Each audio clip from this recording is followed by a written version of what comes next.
Bonjour à tous, nouvelle journée de travail à l'atelier de la vigne.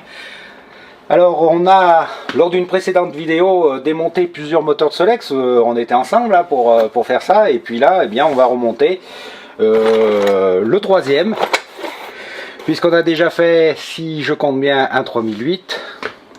On a remonté un moteur de 5000, et là on va attaquer donc un 2002. Alors ce 2002 classique entre guillemets on l'avait démonté, on a vu qu'il était bien corrodé. Une simple vue, alors, je sais pas si vous voyez, alors je vais regarder quand même dans la caméra si vous êtes, voilà, ouais, une simple vue du vilebrequin permet de le constater, hein. Il a été très piqué par la rouille, mais bon, il est encore sauvable. Le carter, lui, est en excellent état, pas très corrodé, donc tout va bien. Et par contre, on va bien sûr changer l'ensemble cylindre-piston, parce que, comme vous le voyez, il est fossilisé. Voilà, pas mal de travail à faire donc sur ce petit 2002. Et puis bien sûr, on va pas le pousser, parce que vous voyez, les ailettes sont un peu tordues et cassées, donc on va le laisser bien d'origine. On va redresser ça et les coller un petit peu à l'époxy pour celles qui sont légèrement fêlées, pour que ça tienne, pour le rendre, j'allais dire, à son propriétaire en état origine restaurée. Voilà. Il faut savoir que comme je remplace le haut moteur, je le remplace par un aluminium, parce que je trouve qu'aujourd'hui les cylindres en fonte ne sont pas de bonne qualité, notamment au niveau des diagrammes, puisqu'il faut les retoucher à chaque fois qu'on les achète. Donc si c'est pour acheter un cylindre 70 € et passer 4 heures à la Dremel pour le mettre en place, moi ça m'intéresse pas. Donc je vais passer sur un cylindre aluminium qui est déjà prêt, qui a été repeint en noir pour que ça reste bien sûr dans le contexte. Et puis bien sûr on va le brider, ce cylindre. Pas besoin de faire ici un moteur de course, donc on va le brider tout simplement en mettant une pipe d'origine, donc pas une pipe améliorée, ce qui va faire qu'il y aura une bride mécanique au niveau de la pipe d'admission et d'échappement. Alors ça marche très bien. Ça permet d'avoir un haut moteur fiable et un moteur qui reste strictement dans les performances, si je puis dire, d'origine, dans les caractéristiques d'origine. C'est d'ailleurs ce genre de bride qu'on peut trouver sur de nombreux cyclos, que ça soit d'époque comme les Caddy ou actuels. Moi je fais quelques motos enduro, et en particulier des 50, et les 50 Fantic, Beta et autres modèles à moteur, par exemple Minarelli, eh bien sont bridés à la base avec une bride d'admission et une bride d'échappement, donc de la même manière qu'on va faire pour ce Solex. Voilà. Ceci étant dit, eh bien on va passer au travail. Le premier travail, comme d'habitude, c'est le montage du roulement et du vilebrequin, puis bien sûr des tôles moteurs dans cette base, hein. Donc on va faire ça. Et puis au fur et à mesure, eh bien je vous reprendrai pour vous signaler quelques petits détails de remontage, ou bien pour revenir sur certains points que certains d'entre vous ont soulevé, et que je vais essayer de répondre au fur et à mesure du montage, notamment les rondelles par exemple, le roulement, etc., etc. Donc on va faire ça, j'allais dire, par petites étapes. Bon, première étape en tout cas, on va remonter le carter.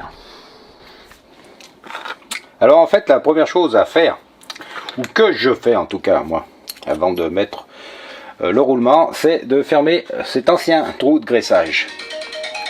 Ah, excusez-moi, c'était un renseignement au téléphone. Alors c'est toujours les renseignements qui m'agacent un petit peu, allez, je peux vous le dire. Des gens qui achètent des pièces, donc dans d'autres boutiques, alors ça c'est pas leur problème, et puis qui appellent à l'atelier de la vigne pour le montage, ou parce que ça marche pas. Le mieux, c'est si vous achetez des pièces chez Tartampion, vous appelez Tartampion pour savoir pourquoi ça fonctionne pas. Parce que Tartampion a sans doute, lui, un atelier aussi qui monte ces pièces-là et qui pourra vous renseigner. Bon, voilà, pour en revenir là-dessus. Donc, comme je disais, la première chose à faire, c'est de boucher ce trou de graisseur. Alors, il y en a qui débouchent, il y en a qui débouchent pas. Je ne me pose plus de questions. Moi, je bouche pour avoir une étanchéité la plus parfaite possible du bas moteur. Donc un petit coup de taraudage. Alors moi je fais un petit coup de taraudage de 5 parce que j'ai ces petits écrous en tête là qui vont bien et qui sont filetés bien sûr à 5. Alors je vais les mettre à la boutique de l'atelier de la vigne parce qu'il y a pas mal d'entre vous qui m'ont demandé. Donc ça c'est pas une pièce qui coûte bien cher, donc je vais la mettre sur la boutique. Et puis comme vous voyez, je l'enduis de sel roulement et puis je le visse dans ce trou avec le sel roulement jusqu'à ce qu'il bloque. Voilà. Entre l'écrou et le sel roulement, eh ben, on est sûr qu'il n'y a pas de prise d'air à ce niveau-là.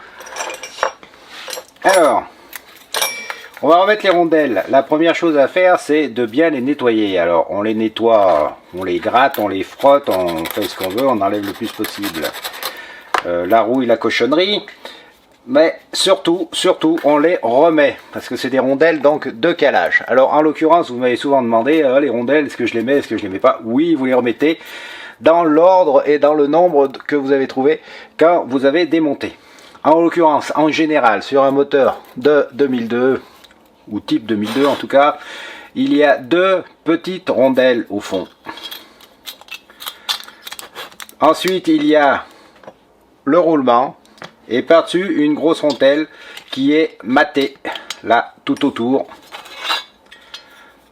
par cette collerette. Donc il faut toujours bien remettre ces rondelles en place pour que vous ayez un vilebrequin qui soit bien calé. Deuxième question. On m'a demandé, alors à la boutique, vous vendez des roulements double étanche? Oui, mais à l'époque, c'était des roulements simple étanche, comme celui-ci. Alors vous avez raison, et je ne vais pas rentrer dans la polémique des double étanches, des simples étanches, parce que ça c'est une querelle d'extrémistes et d'ayatollahs, comme je dis. Donc chacun fait comme il veut, dans les deux cas ça marche. Moi, je vous avoue que qui peut le plus, peut le moins. Donc à la boutique de l'atelier de la vigne, on vend des roulements SKF double étanche. Si jamais vous voulez le rendre simple étanche, ben vous faites sauter avec un petit tournevis, vous faites sauter la flasque et hop, vous avez un roulement simple étanche. Donc ça, c'est pas un problème, qui peut le plus, peut le moins. La deuxième chose, c'est qu'un roulement double étanche, pour moi, eh bien, est doublement étanche, donc favorise doublement l'étanchéité du bas moteur. Et quand on sait le problème qu'on a avec les Solex pour refaire des étanchéités parfaites de bas moteur, j'estime qu'il est bon de monter les roulements tels que on les commercialise à l'atelier de la vigne, c'est-à-dire double étanche directement. Comme ça, on a un souci de moins au niveau du bas moteur. Mais si vous voulez le remettre comme à l'origine, il n'y a aucun souci, c'est tout à fait possible. Le mélange doit normalement, de toute façon, graisser ce roulement. Et donc le montage simple étanche est également possible sans problème. Moi j'aime pas trop revenir sur les moteurs que je restaure, donc je monte mon roulement double étanche, point barre, mais je respecte tout à fait ceux qui veulent un simple flasque. Voilà, ceci étant dit, vous avez remarqué ici l'état initial du roulement. Hein, je ne sais même pas si on peut appeler ça un roulement, hein, c'est un bloc figé. Donc bien sûr on va aller en mettre un neuf, et bien sûr comme d'habitude on va aller le mettre à la presse pour chauffer un petit peu là tout autour et dilater le métal pour qu'il rentre facilement, et ensuite on mettra cette dernière rondelle que l'on collera et que l'on matera tout autour donc du roulement. Allez, c'est parti, roulement neuf, chauffe et presse. Voilà, donc le roulement a été mis, collé.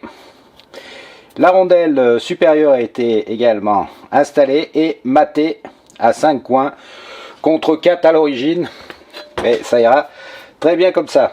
Alors on va passer au montage des tôles. Alors vous le savez ou pas, sur les moteurs antérieurs au 3008, les tôles support moteur sont échancrées à ce niveau là. Après sur le 3008, cette bordure va jusqu'en bas. Donc là on m'a demandé de remettre des tôles reconditionnées, donc ce sont des tôles qui ont été repeintes à l'atelier de la vigne, et je mets donc des tôles échancrées comme vous pouvez le voir, donc d'origine pour ce moteur. Ça c'est une chose à savoir pour quand on remonte les tôles, parce que bien souvent le moteur plaque mal ou les tôles sont pas à la bonne hauteur sur le bras de fourche et on peut avoir des soucis à ce niveau là.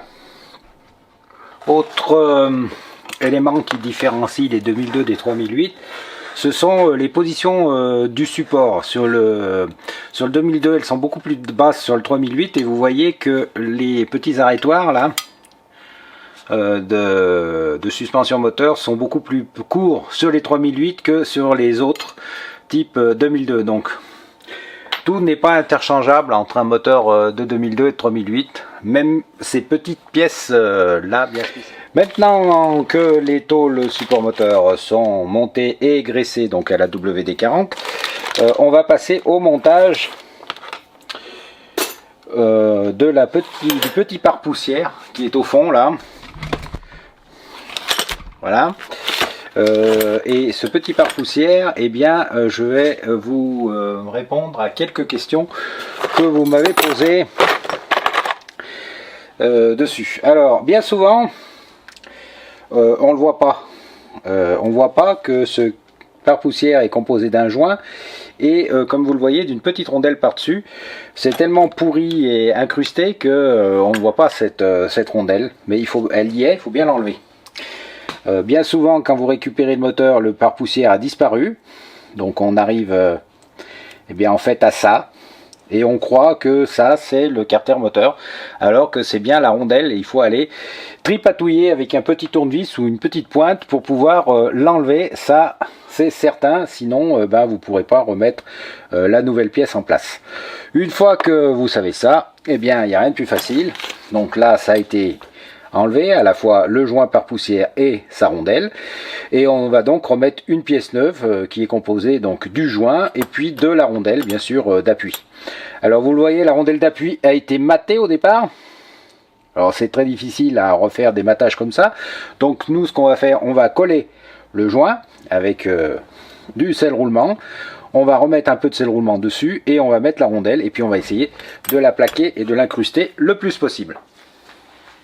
Alors but du jeu, très simple, hein. Du sel roulement sur le fond de la flasque là, en appui au pare-poussière. On met le pare-poussière bien à fond. Voilà, on a entendu, c'est clipsé. Si nécessaire, on va aller délicatement voir s'il est bien à fond avec un tournevis, pas trop coupant bien sûr le bord du tournevis. Bon là c'est le cas. Par-dessus, on remet une couche de sel roulement. Et puis on va mettre en place la rondelle. Alors là, c'est pas la partie la plus facile parce qu'il faut qu'elle passe à travers le matage et qu'elle appuie bien au fond. Donc avec un petit tournevis, on essaye de la mettre sans trop la tordre pour qu'elle plaque bien et qu'elle colle. Voilà. Alors après, vous m'avez posé beaucoup de questions sur l'empilement des rondelles. Alors, il y a deux rondelles en fait, hein.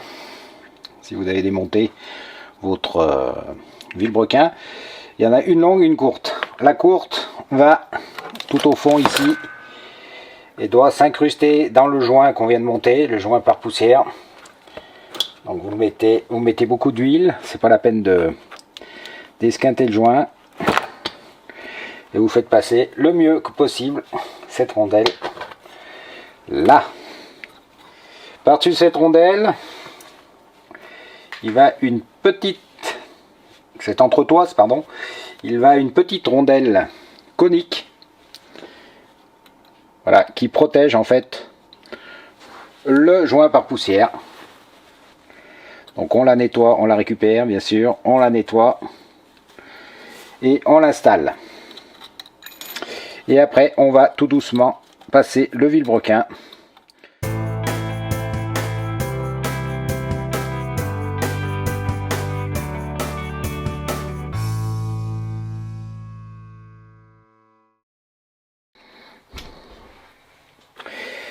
Alors maintenant on va pouvoir mettre le galet et l'entretoise, donc la plus longue par rapport à celle de tout à l'heure, et bien elle va aller ici. Alors on va bien huiler pour que ça puisse rentrer comme il faut.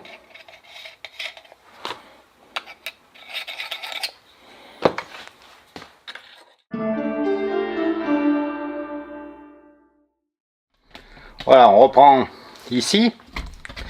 Je centre. Alors l'embrayage, vous voyez, il a été désoxydé, nettoyé. On a poncé un petit peu les plaquettes. Quand vous pensez de ce genre de plaquettes, faites-le à l'extérieur, dans un endroit aéré, parce que il y a encore à l'intérieur de l'amiante. Donc c'est pas très bon pour la santé. Ensuite, vous avez une petite rondelle d'épaisseur à mettre avant votre système d'embrayage. Voilà, et on positionne l'embrayage. Alors comme tous les embrayages, il y a des croix, et les croix se mettent bien sûr à l'extérieur.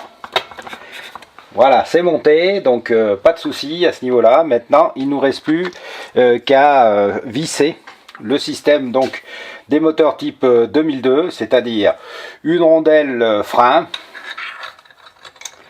et puis naturellement l'écrou qui fixe tout ça. Alors il faut que tout ça soit bien bloqué, sinon, eh bien évidemment, il va se dévisser lors du fonctionnement. Alors moi ce que je fais, bon bah d'abord je mets une pige de calage pour bien pouvoir serrer, hein. Et puis dans un deuxième temps, je mets un peu de fin filet ici. Comme ça on a la rondelle plus le frein filet, ceinture et bretelles. En mécanique c'est toujours pas mal, surtout dans la restauration ancienne, quand on ne peut pas réellement changer le système par quelque chose de mieux. Eh bien on essaye d'utiliser le plus possible les produits et les outils plus récents, plus modernes, qui permettent de nous faciliter le travail. Voilà, l'écrou va prendre. On va mettre bien sûr la pige de calage, le temps que je la retrouve.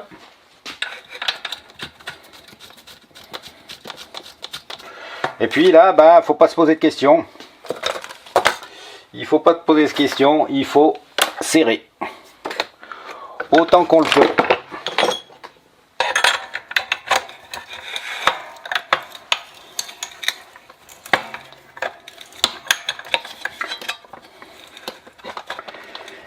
En espérant qu'on a bien mis toutes les rondelles de calage.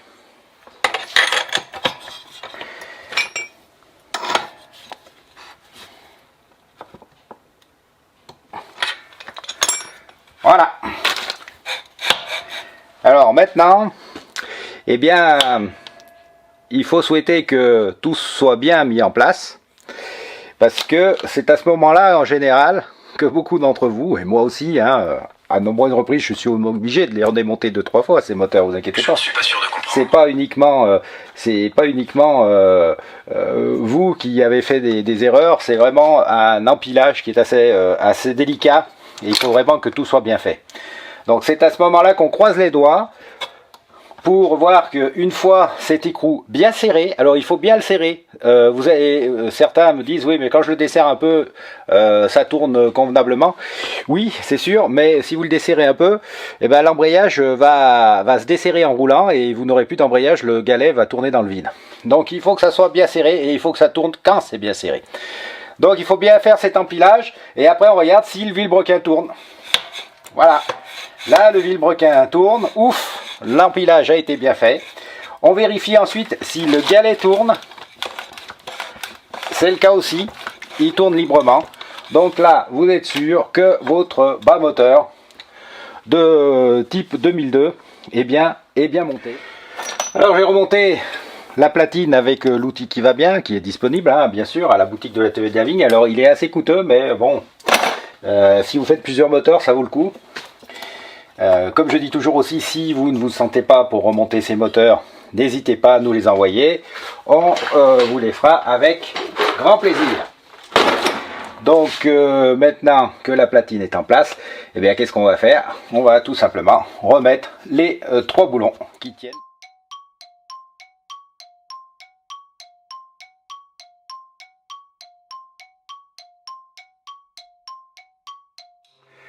Voilà. Et à présent, on regarde à nouveau si le vilebrequin tourne bien. Ouais, sans problème, vous voyez.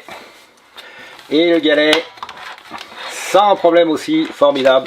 On va pouvoir passer à la suite. La suite, qu'est-ce que c'est? Eh bien, c'est le montage de tout ce qui est allumage, la platine, les bobines, bien sûr, le condensateur, qu'on va remplacer par un condensateur électronique, made in atelier de la Vigne. Et après, On passera de ce côté-là pour le montage du carter latéral, bielle et au moteur.